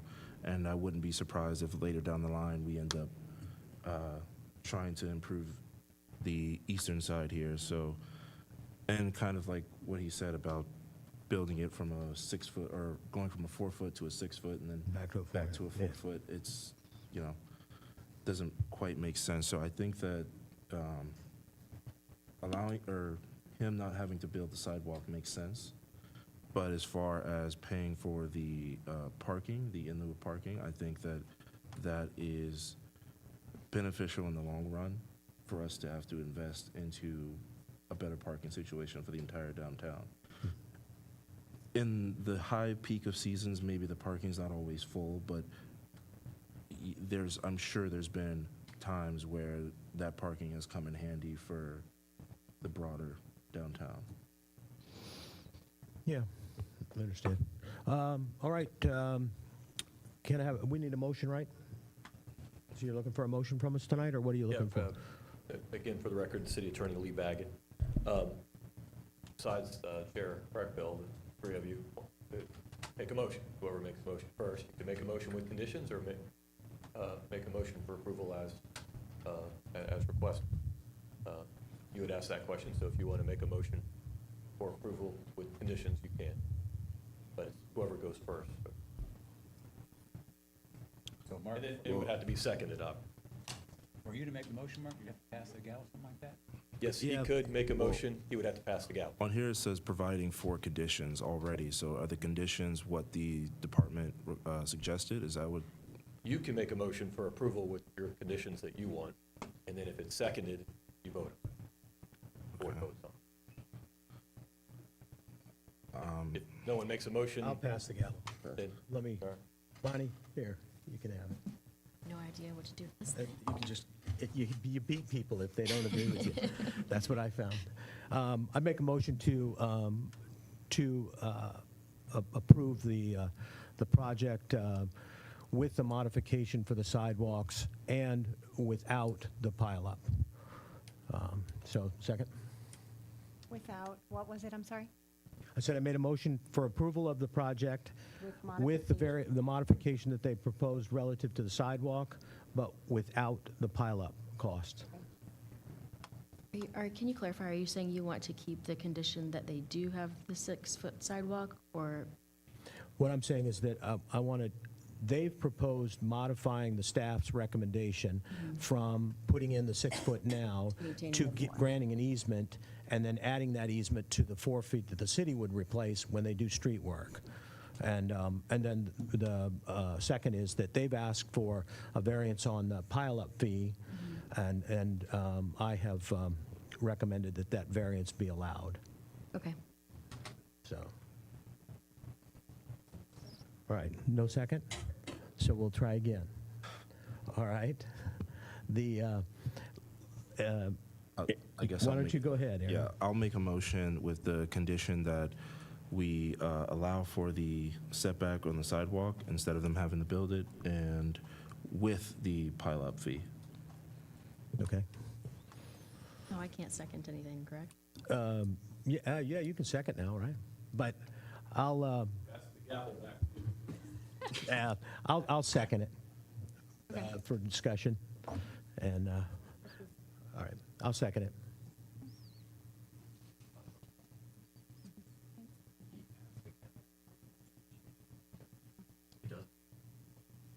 So, we got a first and a second. The only comment I'm going to make, really again, and this is just a personal thing, you know, I hate it that those of us that happen to have parking in downtown Stuart, we end up always having to pay something, and the people that don't, and it just irritates me. And it's more of a personal irritation. I said it before, you know. He's got a building that has parked itself for 35 years. I got a building that's parked itself for 25 or 30 years. And yet, if I come and ask to do something, I got to pay because I've been providing parking to the city all along, but now I have a project that needs 3 more places. And so it's just, I'm just saying that's why I have a problem with that pileup fee. But anyway, call the question? All right. Go Okay. ahead. Board Member Moser? Yes. Board Member McChrystal? No. Board Member Hawkins? Yes. Vice Chair Breckville? Yes. All right. All right. Thank you.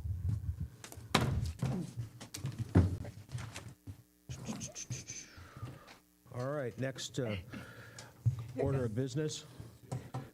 By the way, I do want to make one comment while Chris is still here. Chris, while you're still here, and I do appreciate, even I might disagree with something, I certainly appreciate what staff does and the efforts that they go to on this. And, you know, we all have our own personal things from time to time, and I don't want anybody to think that that means that we don't, you know, we don't value what you do and the way you do it, you know? So, just so you know. Chris, yeah, I wasn't supposed to work today. I ended up working today. I was gonna track you down, and would that be would that be fine if I had questions before they come and approach you? Okay, good. All right, thank you. All right, the last, well, wait a minute, we've got CRA. Is this the budget? This is the budget. Oh, this may take a while, right? Again, Panal Gandhi Savda, CRA Director for the record. I'm going to walk you through our fiscal year 2025 budget. So the city's taxable value and its millage rate, along with the county's millage, is what drives the contribution to the increment financing in the CRA's trust fund. So the CRA's original base value is $299 million. This is when the CRA was established, and the current taxable value for the city is $883 million. And the taxable value for the county is different because they have certain exemptions that we don't have. So when you take the current value of 500, there's an increment of $584 million. And then what you do is you add the millage rate to that increment, which is 5.0 millage for the city, and which comes out to 2.7 million contribution from the general funds. And the county's contribution to the CRA is 3.5 million. Total TIF contribution to the CRA trust fund for this fiscal year is $6.3 million. So this chart here shows the breakdown of all the CRA revenue from all different sources. Like I mentioned, this county's TIF revenue, or county's TIF contribution is 3.5 million. The city's contribution from the general fund is 2.7 million. Additionally, there are other sources of revenue, which includes the grant in the amount of 5.1 million, CRA fund balance of 12.2 million, which is like the savings account for the CRA. And I've been reserving funds for downtown undergrounding of overhead utilities and Seminole streetscape projects for over the years, because I know it's going to be a large project for the CRA. We've also been reserving some funds for the Guy Davis Park over the years. There's an interest revenue of $75,000, and then the wayfinding signage program, we do collect fees from the businesses, so there's a revenue of $2,700. So the total revenue for the CRAs for fiscal year 2025 is $23.8 million. The total expenditure for this year is $19.7 million. So the remaining of approximately $3 million in TIF revenue will go to the fund balance. As a CRA, we do have responsibility to budget. We can't just sit on this money. We do have to appropriate funds to capital improvement projects, and we have to implement those projects within the CRA boundary. So the CRA has appropriated funds for capital improvement projects as set forth in the 5-year capital improvement plan, which was attached to your agenda item. I'm just going to walk you through some of the bigger projects. The downtown undergrounding project, which includes undergrounding on Osceola, Seminole, St. Lucie, and Colorado Avenue. This is the core of our downtown. This project is not just aesthetic. I mean, I continuously hear that it's just aesthetic enhancement project. No, this project also improves reliability, safety. It preserves the historic fabric of our downtown. We will help to eliminate any threat of falling poles or downed wires, which could cause fire in downtown and destroy our historic downtown. In addition to all of this, we're also pursuing the National Register of Historic District designation for our core downtown. So we want to remember that, like, this is to protect our downtown, and this will be a huge honor for our downtown to be part of the national listing. So undergrounding project is not just about aesthetic. There is more to it. The CR has been working on the undergrounding project since 2019, since we did the feasibility study. We went through design process. Initially, we were just going to underground Seminole Street, but then we added the Osceola Street also because we received permits from FP&L. They were going to harden Osceola Street. So we said, hey, no, we plan to underground Osceola Street also. So they know of our timeline as far as doing undergrounding project. As soon as, if they find out that we're not moving forward with undergrounding project, they will look at their work plan and harden the poles in downtown. So we will end up having large concrete poles in our downtown, and we want to avoid this. This is our historic downtown. This is where everybody comes. We did contract with Burkhart to provide guaranteed maximum price for the project. I went out for bid a couple of times. We didn't get the right bid. First time, we didn't even get a price proposal. Second time, when I went out for bid, the numbers weren't accurate. There was a lot of errors in the math. And then they came back and they almost doubled their cost for improvements. So we just didn't feel comfortable accepting that bid. So we decided we need a better way of doing this. Barkhart is experienced. They do a lot of undergrounding project. They recently sent out bid packages to 11 undergrounding companies, and there were 4 companies that did respond, and they attended the pre-bid meeting. They walked the downtown with these contractors so that they can submit their bid. So we expect to have something back from Barkhart sometimes beginning of October, and I hope to bring back the actual guaranteed maximum price to the board sometimes at the end of October, so I can get direction from the board as to how we're going to move forward with this project.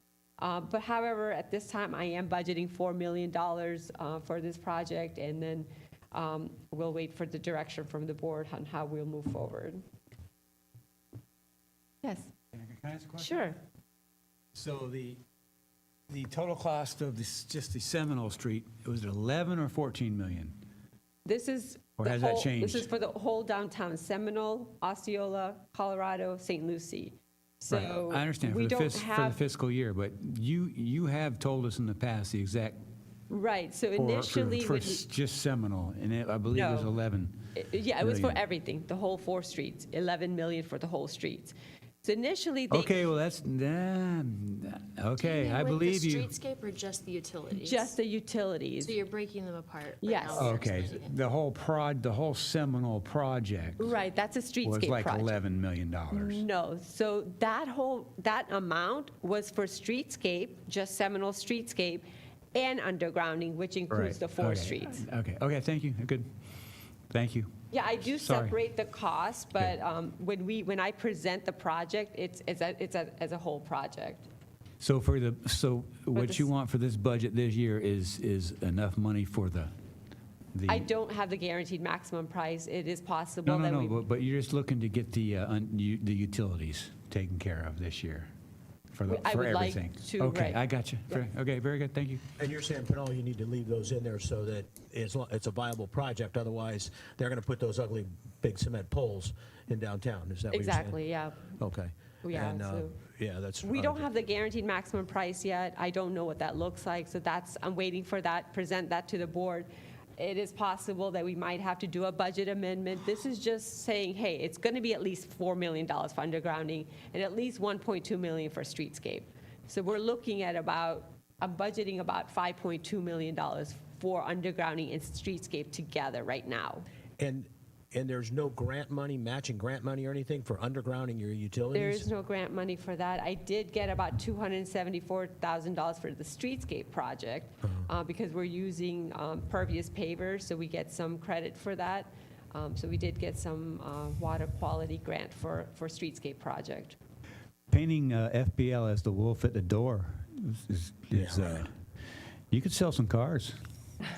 They are giving us credit because we are going underground, so now they don't have to harden, so Right. they are giving us credit for that. Okay, good. Okay, all right, sorry, go ahead. So Seminole Streetscape Project, this is the improvements between St. Lucie and Colorado Avenue.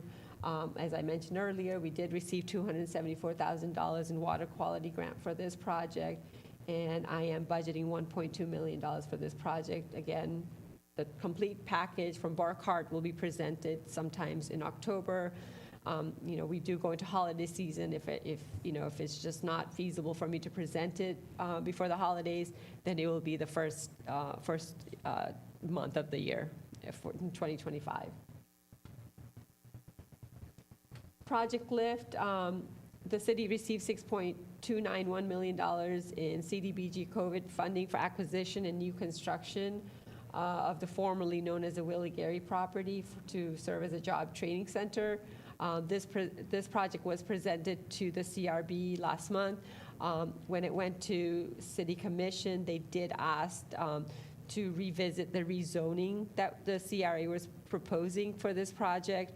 The board requested that we keep the zoning that it is today, which is the CPUD. So I will be bringing this item back to all the boards, and we're going to keep the rezoning the way it is. So this is a reimbursement grant, so I do have to budget for this project. We already spent $1.6 million for the acquisition in fiscal year 2024. We have contracted with Kinley Horn to prepare the design. We had to do some environmental and appraisal. So there were some expenses that we incurred in 2024, but we still have about $4.3 million remaining in the grant that we have not requested reimbursement for yet. So that's being budgeted for in fiscal year 2025. We hope that we get everyone's approval, all the board's approval by end of October. I hope to go out for bid in November and start construction in early 2025 and complete 8 to 10 months after that. So hope to open this facility by early 2026. Guy Davis Park, again, we've been working on this project since 2019. But even before I took over, I know Community Services have been working on this project, back in 2014. So right now we're at 60% design for this project. We're at the final stretch, and we expect to have one more community outreach meeting by the end of this year, and go out for bid process early 2025. I'm budgeting $7 million for this project. We did receive $500,000 from state appropriation for the construction of this project. So that $500,000 is included in that $7 million budget. It's a reimbursement, so I always have to budget up front and then get reimbursement later on, which becomes the revenue for the CRA. We anticipate 18 months to complete this project and open to public by fall 2026. Dixie Highway Improvements Project, you just heard that presentation. Since we received the grant for this project, it's for fiscal year 2027. So this project will go through design process in 25-26. We have to meet all the deliverables for the grant and start construction in 2027. So I'm budgeting $1.5 million for this Dixie Highway Improvement Projects. So the CIP is actually a 5-year plan. So we always have to look to invest into CRA and the projects that we want to invest in the 5-year period. Martin Luther King Jr. Boulevard Complete Street Project. We've been working on this project for a few years now. I'm budgeting $5 million for this project. We already are in the design process. We're almost at 60% design. We want to go back out to the community and get their feedback on the proposed plan, and again, continue to engage with the residents until we're ready to go out for bid. So this is still a couple of years out. We are continuing to seek grants for this project. I hope to apply for CDBG grant in next year, in fiscal year 2025, and then hopefully we'll have some additional funding available for this project. And at this time, staff is requesting that the CRB board recommend approval of resolution number 11-2024, adopting the CRA budget for fiscal year 2025 and capital improvement plan. All right. Any further comments? Frank, you got any questions on this?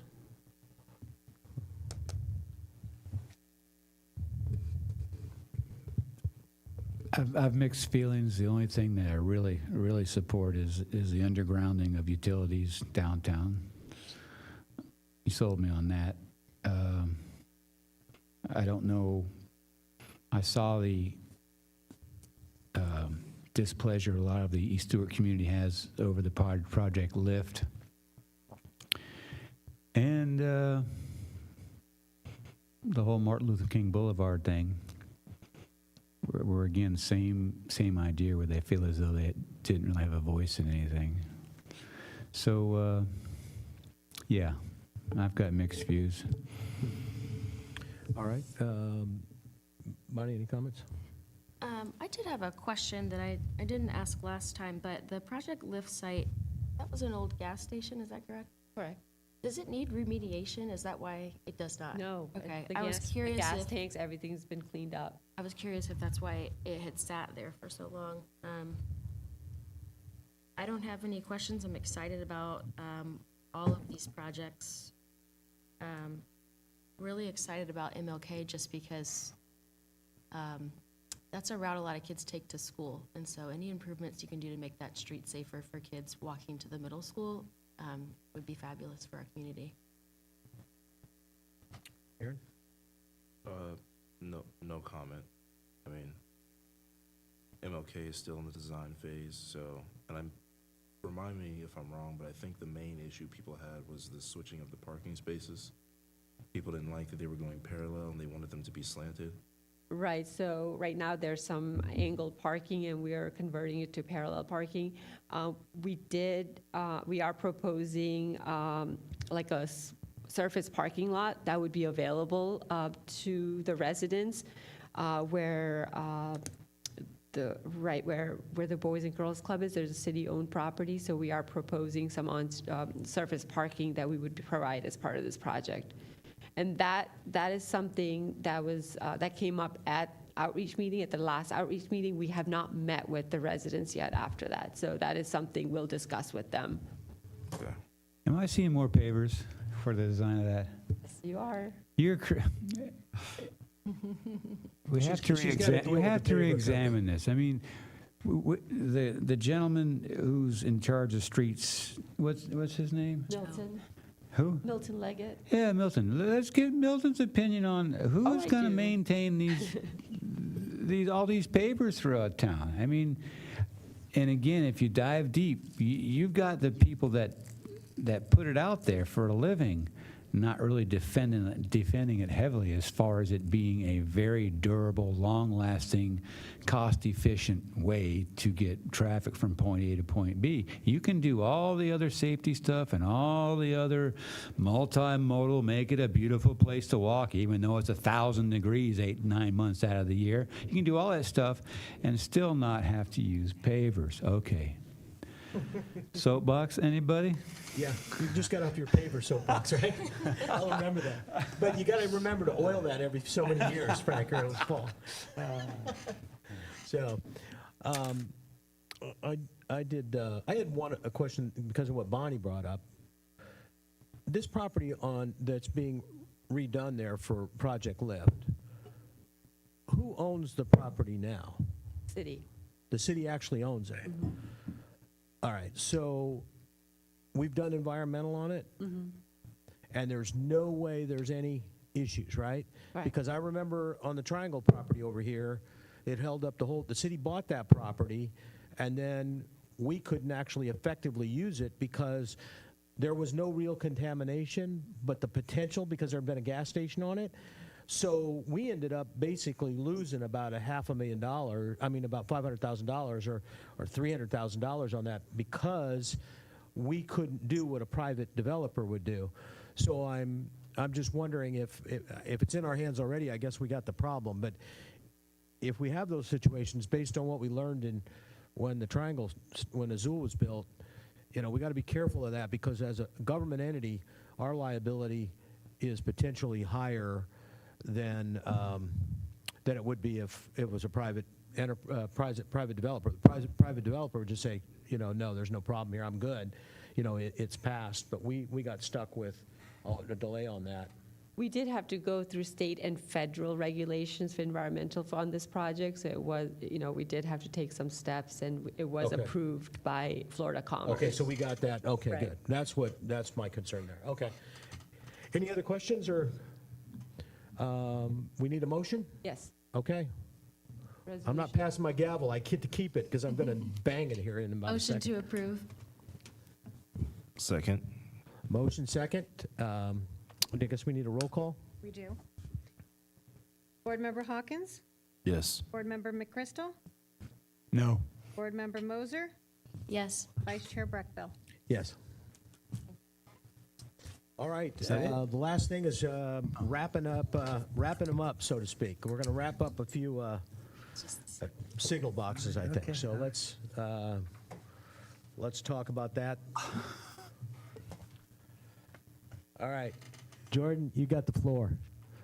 That is fun. Good afternoon, board members. Jordan Pinkston, CRA Program Manager for the record. The Traffic Box Art Program Initiative enhances community character and celebrates the city of Stuart's natural beauty. Under this program, vinyl photographs are planned to be printed and installed on 13 traffic control boxes dispersed throughout the city's CRA. The initiative transformed traffic signal controller boxes from functional infrastructure into colorful and inspired works of art, all revolving around the city's environment and nature. The art is meant to contribute to the vitality and attractiveness of our community, enhance neighborhood identity, turn ordinary spaces into creative landmarks, and promote community dialogue. Although public art can be aesthetically valuable, case studies and research have demonstrated that public art can offer critical benefits to residents, such as improved public safety, well-being, and a sense of community. Studies show that the public art has community-building powers that can combat feelings of anxiety and social isolation. Art allows us to stop and take a breath from the fast-paced society and can influence how we move, think, and feel in our environment. It releases pleasure-related neurotransmitters such as dopamine, making engaging art mood-enhancing. Many cities and communities are brightening their communities and counties are brightening their communities by enhancing the dull, metal-plated traffic signal boxes with colorful themed photographs using a vinyl wrapping method. In the past few years, a similar project was completed in Palm City, Martin County.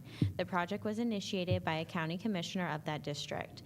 The bird-themed photographs were donated by the county by a local business owner in Palm City to implement the project.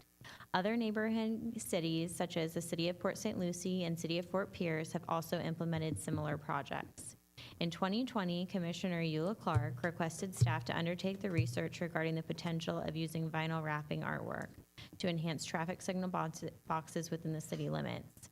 The wraps did not receive support from fellow commissioners at the time, but direction was given to keep it on the long-range plan. In 2023, the CRA gave staff direction to move forward with the process of designing and wrapping the traffic utility boxes within the CRA. The board encouraged staff to showcase the natural beauty of Stuart by using photographs that reflected nature and landmarks. The project was added to the 2024 budget and approved last year by Resolution 11-2023. The total amount allocated was $25,000. However, the total costs are expected to come below budget at $11,719.30. The goal is to add attractive and creative artwork along the CRA corridors and enhance the appearance of residents and visitors. Beautification of the traffic signal boxes is consistent with the CRA plan and within the purview of the board. As part of the CRA's continuous mission to advocate and promote public art in the city of Stuart, the CRA reached out to multiple local photographers seeking sample photos that would best represent the vision for the boxes. Stephen Martine was selected to provide the final artwork, and staff will be using ampersand to fabricate and install the vinyl wraps on each box. Currently, Martin County owns and maintains the boxes and approves the city wrapping the boxes. However, the maintenance agreement is being amended to reflect that it's the city's responsibility to maintain the wraps in a reasonable condition. The city of Stuart has 37 boxes within the city limits. Of the total, there are 25 boxes within the CRA. However, Martin County staff has advised us that some of those within the CRA are warning beacons and do not have cabinets to wrap, and others are being reserved for a partnership with the FDOT to provide pedestrian safety messages on the cabinet wraps at key intersections along Federal Highway. The CRA will be moving forward with wrapping 13 boxes within the CRA. Staff strategically selected photos for each of the traffic boxes based on the box's location and scenic backdrop. Alternate images may be necessary based on the traffic box dimensions, visibility, and picture orientation and graphic quality, but staff will work with our vendor to determine which photo fits best. For each location, staff has selected the main image as our first choice and the smaller images as alternates.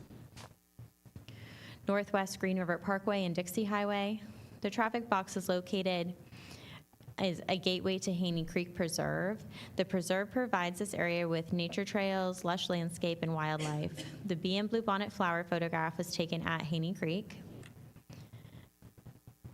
Northwest Dixie Highway and Northwest Wright Boulevard. This box is adjacent to nautical landscapes and marinas. The new landscape was recently planted around the box, which will further highlight the artwork. The red crab brings out the red in the bromeliads behind the box. Northwest Federal Highway and Northwest North River Boulevard. This box is located near the Roosevelt Bridge, which overlooks the waterway and marina. An egret is a native bird in this area and will blend in with the natural environment. Northwest Federal Highway and Southwest Ocean Boulevard. This box abuts to the city's very own Shepherd's Park. The location has water views and boats and marine life. A photo of mangroves reflects the nature you can find when walking on the boardwalk. Southeast Ocean Boulevard and Southeast Georgia Avenue. This box is the closest to the Memorial Park. Memorial Park is rich with nature, including beautiful banyan trees. The banyan trees represents growth, strength, and self-awareness through reflection. Southeast Martin Luther King Jr. Boulevard and Southeast Lake Street, an entry point into the East Stuart community. Baseball has played an important role in the history of East Stuart, and staff thought we could showcase the importance of local sports in Sailfish Ballpark on this box. Southwest Federal Highway and Palm City Road. Natural flowers and greenery will be cohesive with the surrounding backdrop. Southwest Federal Highway and Johnson Avenue, located on one of the access points to the Creek Arts and Entertainment District. Johnson Avenue has a direct view of the water tower in the distance. Southwest Federal Highway and Southeast Central Parkway, located outside of the Martin County School District building. Pink bougainvillea brings a pop of color to a green landscape. Southeast Dixie Highway and Southeast Christie Way. An egret is a native bird to this area and will blend in with the natural environment. Southeast Dixie Highway and Southeast Florida Street. This location is closest to the airport, and ibis birds in flight will simulate planes in the sky. Southeast Palm Beach Road and 10th Street. These flowers are photographed at the 10th Street garden down the street, and the orange flowers complement the brick on the corresponding wall. South Colorado Avenue and Southeast Federal Highway. This box is in a key location and acts as a gateway into downtown. Staff was able to work with the county and add it onto our list. The image gives you a glimpse of what you can experience in downtown Stuart. The water and greenery will blend in nicely with the surrounding landscape and Seacoast Bank's color palette. Federal Highway leads you to the Roosevelt Bridge, which is also featured in this photo. And then as far as CRA recommendation goes, this did go to the last CRA meeting. Commissioner Clark suggested highlighting the pond on MLK or Royal Point Siennas instead of the Sailfish Ballpark. The photos you see now are possible alternatives, but staff will work with Commissioner Clark to make sure she's happy with the final image. Commissioner Giobi requested amending the interlocal maintenance agreement language to ensure that if the county damaged the wrap on the traffic box, then they would be responsible for the cost of replacing it. The city proposed revisions to paragraph number 4, stating that in the event that any county staff member damages the wrap on any traffic signal system cabinet within municipal limits while performing operations or maintenance in or around the subject traffic signal cabinet and report said damages, the county shall be responsible for the cost of the damages to the wrap. Unfortunately, Martin County's attorney did not agree to this amendment, so staff will be bringing the original agreement back to commission for direction. And city staff is excited to implement this project, and as traffic control boxes serve as an important infrastructure role in our community every day. This concludes our presentation. Thanks, Jordan. Aaron, any comments, questions? No, not really. I'm for it. Lonnie? We're not voting on anything, correct? I think we are. Just a presentation. Just a presentation. Oh, okay. Thank Here you. comes. Frank, any comments? Come on, you got to have them because I have them. You want one? You want one? Go ahead. And just when I thought we were going to escape one meeting without going into the artsy-fartsy mode. I'll say the same thing I said at the. I'll just let that go. But for the record, you can put that on. That was Frank. I'll say the same thing I said at CRA, and that a couple things. It's those boxes are places nobody's going to have a chance to see them.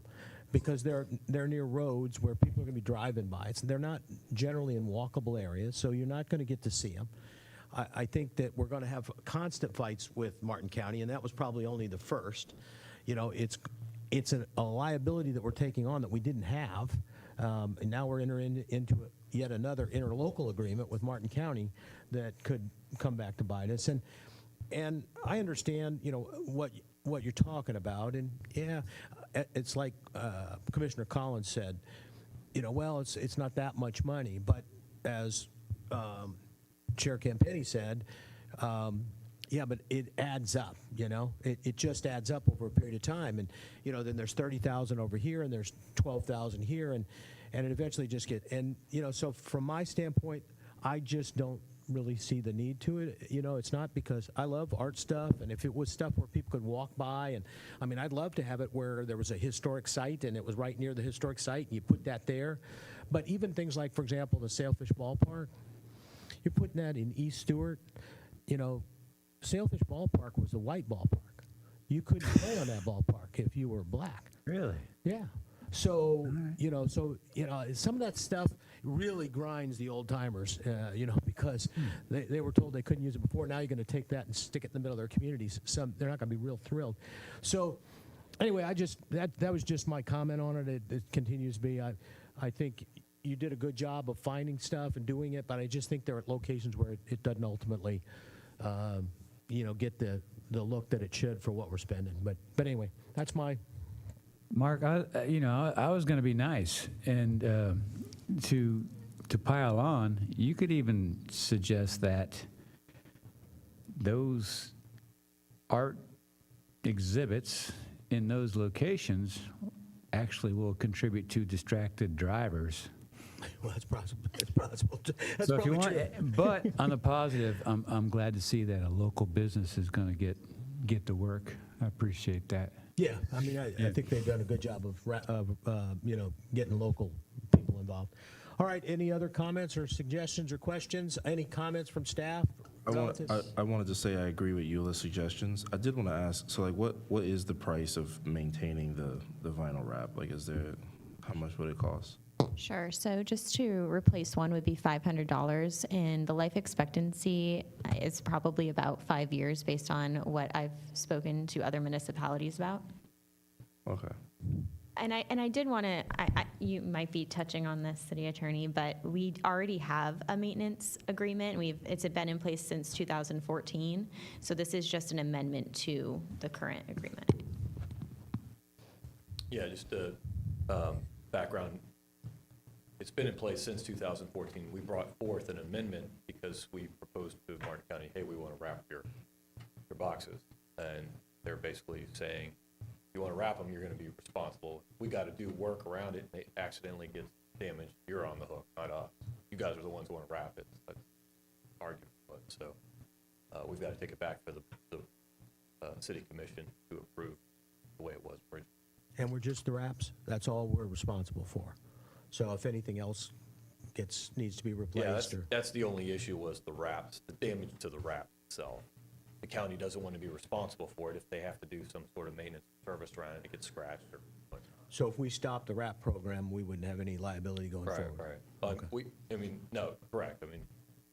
Unless we're doing something to them, which I'm not sure what participation we have with the box that's on a normal basis. They're in our city. We do have an interlocal agreement. I do want to say, I don't know what's around these boxes, if city stuff is there and we're working on it. I'm not quite sure. Sure. One of the reasons why we can't wrap all of the ones in the CRA is that the county did indicate that they were working with FDOT to wrap some of those on the Federal Highway corridor. So I'm assuming if this does not move forward, that's what you'll see on those particular ones instead of our pictures. I used to be a deputy city attorney for Port St. Lucie, and I recall they did it, their boxes up there. They have. I've seen them. Yeah, I've seen them. And I remember driving by and seeing it, so Yeah. I do notice. Yeah. But but it's just kind of some of the locations where they're at. You're not going to see them as easily. But anyway, all right. Well, thank you, Jordan. Appreciate it. And again, thanks everybody. Any further comments? I'll take a motion to adjourn. Somebody better move it, because I'm Motion getting to out of adjourn. here. Got it, Aaron. Motion to adjourn. Second. All in favor? Aye. Opposed? None. Done. Thank you, Mark. You're welcome. Sorry about